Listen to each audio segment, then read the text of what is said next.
flavor, mainly popularized by the Backpack Boys, while slightly being helped by brands like Canatique. The lemon cherry gelato strain began to spread all over the country. Like I said, in 2019, 2020, folks from DC and Detroit were propagating the flavor's reputation and name all over the country. Later in 2020, folks in Florida, New York, Texas, all over started pushing the lemon cherry gelato flavor. Now, before we move on in the story, I want to make an important note that, in my opinion, I believe that the lemon cherry gelato flavor, which was obviously proliferated by the Backpack Boys, is probably the last time we're going to ever see a flavor hold this much national attention and dominance. Now, this is obviously a hypothesis of mine, a prediction of mine, but let's go over a few different reasons for why I think this may be the case. So the first reason is that in many ways, when we analyze the proliferation of the cookies, runts, and now lemon cherry gelato flavors across the country and the world, we can see much of the rise in popularity for these flavors. It's rooted and bolstered by the traditional market, the streets. And as more and more US states and countries around the world start to legalize, we're going to see a lot more education and access to a vast variety of flavors, and inherently resulting in a much more complex and fractured consumer preference for flavors. More options, more complexity, more fracturing, right? With legalization, there will be a lot more access points for flavors and products coming from many different new producers/suppliers. See, cookies, runts, and lemon cherry gelato were able to become nationally recognizable and dominant flavors because, like I said earlier, they were proliferated through the streets. California dominated popular strains in the country for many years because, they were by far the biggest supplier to the traditional market all around the world, but domestically, right? Whereas with the legalization, we're going to see way more localized growers supplying their community and therefore making strain popularity/dominance much more regional rather than national. This region in this state is going to love a certain flavor, while another region in another state is going to love this other flavor, right? The days of single flavors having national dominance is most likely over, and like I said, in my opinion, the third and last generation of national dominance and popularity of a flavor is lemon cherry gelato, which has been mainly backed and proliferated by the Backpack Boys movement. Now, let's break down and analyze the current popularity of the lemon cherry gelato flavor and the mechanism in which the flavor ascended into national popularity. So like I said earlier, for a flavor to have national dominance and popularity, it has to be propagated by the streets. And obviously, the lemon cherry gelato flavor was doing that. Now, obviously, the Backpack Boys were the main platform to help pop this flavor off, but a major hallmark occurred in late 2019, early 2020, more so a more notable thing that we need to talk about, which was when the cookie store on Melrose decided to sell some of the Backpack Boys product. And the day that Cookies Melrose first sold the lemon cherry gelato from the Backpack Boys, it was an instant hit, quite literally after one day in, at the time, one of the most popular rec stores in the entire country, which truly initiated the swift ascent in national popularity for the lemon cherry gelato flavor and the Backpack Boys. See, we need to remember that cookie stores, especially the ones in LA, and especially in 2020, almost served as destinations for enthusiasts about this new and emerging industry to make a pilgrimage there, right? It's a journey that, enthusiasts from all around the country travel to go cop products from the cookie store. And this, pilgrimage, right, for lack of a better word or term, seems to be, at its height in 2020. So while the street infrastructure had been formed, the gas was dumped on the fire once Cookies Melrose started jigging the Backpack Boys lemon cherry gelato packs. Authenticity was created in the streets, and legitimacy, that's created in the regulated market.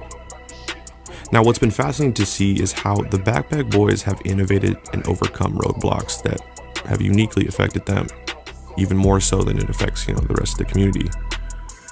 You ever looked up on Instagram and tried to search and find, quote unquote, the official Backpack Boys Instagram? Well, it's pretty much impossible. There's, first of all, just hundreds, maybe even thousands at this point, fake accounts. And I've been told by people at the Backpack Boys, right, they literally cannot create an Instagram account. It gets taken down every single time. It's honestly pretty wild. And so the founder and CEO of the Backpack Boys, right, Juan Caseta, was obviously extremely frustrated with being constantly forced to start from scratch after investing time, money, and manpower into building these different Instagram, accounts. He also learned from his endeavors investing into more traditional physical advertising, and that of renting billboard ad space throughout LA/Cali. Now, in that experience, he realized that Instagram was not a smart, stable, long-term investment, and that billboards were costly and only up for a set amount of time, usually being 2 weeks. So that's what pushed him and his team to start to invest in establishing their YouTube presence. Now, the start of the Backpack Boys YouTube channel somewhat coincides with the first Backpack Boys store opening up in Cali by like a month or two, roughly. And while the YouTube channel has now become a promotional tool for the brand as well as a platform for different rappers and musicians, I think if we look at some of the initial videos on the Backpack Boys YouTube, we can almost use those as a thermometer or a measurement, a potential indicator of how the Backpack Boys were in many ways quietly making big moves in the Cali market. Big T's on the track. I don't know who needs to hear this, but here's how you can get into Airbnb without owning any property. Aaron Beats.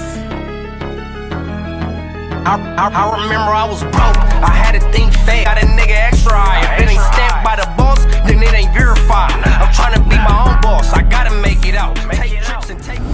The opening of the Cookies Melrose store has been rumored to have, a record, sales day, their first week or something, that had around $275,000 or $300,000 in sales in one day. Now, that's just a rumor. That's just what people have claimed. But it's also crazy when you start to hear the claims that the first Backpack Boys store opening, right, they actually broke a record and they jugged about $400,000 in the very opening day. Now, we can't confirm those numbers 100%, but honestly, I believe the claims. If you haven't seen the High Design Quick Back episode I did on the Backpack Boys, I highly recommend you go watch that. It will definitely give you more context to this video, help you better understand this video. But the reason why I initially did that Quick Pack episode originally is I just so happened last year to be traveling to LA for some other business dealings the same weekend they had their grand opening. And I swear to God, it really shocked me. I noticed on the plane ride from Seattle heading to LA that multiple other passengers were rocking Backpack Boys gear. Now, that's on the way to LA. Now, on the flight back to Seattle from LA, it absolutely shocked me. I swear to God, on the way back to Seattle, on my plane, there was 3 to 4 separate groups totaling around 20 plus people, all rocking Backpack Boys apparel. And it just, happened to be the timing of it. Obviously, this is their grand opening, but it was absolutely insane. Now, I also was being harassed by, many of my viewers for months prior to cover the Backpack Boys. But yeah, starting in early 2021, the Backpack Boys began to really showcase their cultural influence and overall reach in and throughout the traditional markets around the country. And while yes, the insane amount of fake packaging is a good sign of this, the main symbol of this influence and reach was the proliferation in the popularity and name recognition of the lemon cherry gelato flavor. Now, while Juan Caseta and his team initially started their YouTube because it was, one of the more safer platforms to invest money, time, resources into, their move into funding and producing different songs featuring rappers from all over California really helped reinforce the popularity and the name recognition of this flavor. See, I don't really think that initially the Backpack Boys deliberately planned to implement a more modernized music marketing strategy, building off of what Burner and the Runs crew had done previously. But that's what organically happened. Like a nigga skipping stairs, you know I'm big stepping. I'm a backpack boy, double 100 racks stuffed up in my backpack boy. Ay, keep that chopper in my backpack boy. You ain't really on shit, you better back boy. Ay, all that lacking, we ain't into that. Ay, they send the smoke, we gon' send it back. You was speaking on my name, that's gon' get her back. I think once the Backpack Boys saw the power of music and the insane amount of eyeballs, reach, and exposure it could provide for this brand, they started to really focus on maximizing that music marketing strategy.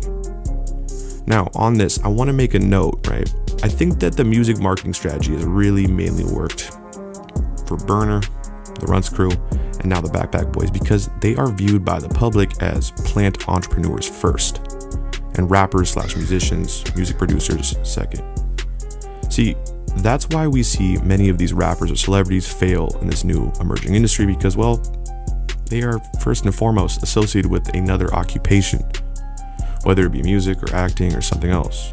See, the culture and the current landscape of the culture and the industry really only respects folks that put the culture and industry before anything else, and not some celebrity that slaps their name on a product or some products, and they don't even give a shit about it at all. And they don't even know what the hell these products really are. It reeks of inauthenticity. Authenticity is an absolutely critical ingredient in the recipe to build brand loyalty and therefore brand equity. And see, that's where the Backpack Boys have absolutely shined. Whether you like the music being produced by the Backpack Boys or not, it can't be denied that their music has resonated with the streets. In effect, producing an abundance of authenticity. Now, personally, not gonna lie, I really like the different records that the Backpack Boys have been putting out. Seriously, it's super dope. But I'm sure there are people watching this that would disagree and don't like the music. But your opinion and my opinion have no weight in this matter. The fact is, the streets absolutely identify with the Backpack Boys brand. And like I said, for a flavor to become nationally dominant in popularity, with so much name recognition, like Cookies, Runts, or Lemon Cherry Gelato, it has to be proliferated through the streets, or at least in this new modern era, which started in 2010. Now, obviously there can be a lot of opinionated subjectiveness in determining the popularity and dominance of a flavor nationally, but I think a decently good objective metric to observe is the amount of internet traffic and content generated by the public discussing the flavor. Whether it's analyzing the number of references to the flavor in different songs, or just by analyzing the number of YouTube videos talking about the flavor, which then we can cross-reference with the date the content was actually posted. So when searching on YouTube for a Runs flavor review, we can see a couple of videos created within the last year, but the vast majority of the videos discussing the Runs flavor are from 1, 2, even 3 years ago. When observing the YouTube search results for the Lemon Cherry Gelato, we see the majority of videos discussing the flavor being uploaded within the last year. Now, that obviously is not a 100% definitive indicator, but really, I think we can correlate the success of the Lemon Cherry Gelato flavor with the success of the Backpack Boys. And shit, I'm sorry, you cannot deny that, at least in 2021, well, that was the Backpack Boys' breakout year. At the same time, 2021 was also the breakout year for the Lemon Cherry Gelato flavor. Anyways, I know some of you watching may think my analysis and claim that we are in the Lemon Cherry Gelato era is wrong, but I really just want to pose the question and start the conversation on really, how do flavors become nationally and internationally popular? What is the mechanism behind the dominant hype flavors in this new modern emerging industry? What are your observations? See, personally, I've been fascinated just with the overall idea of how do you make a flavor nationally recognized, nationally beloved, and extremely famous. What is the components, what are the processes that go into that? Obviously, there's a lot of moving parts, a lot of variables, but I think it's been pretty fascinating to see this era where we saw the streets dictating a lot of the trends.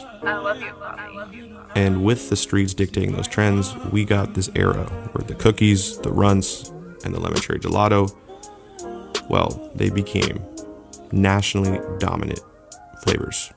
Like I said, I think this model first showcased by Burner and the cookies flavor, utilizing the streets, music, and popular culture, as well as media, to generate a dominant flavor era, is most likely going to end with the Backpack Boys and the lemon cherry gelato flavor.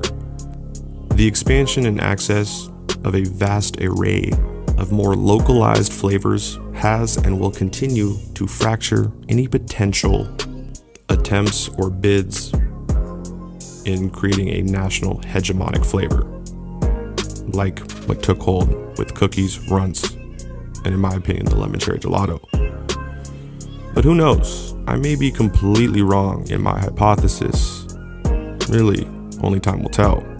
Anyways, please let me know your thoughts down below in the comments. Do you think the era first started by Burner and cookies is over after the lemon cherry gelato era finishes? Or do you think another dominant flavor pushed by a group, a company, or a movement will appear in the future?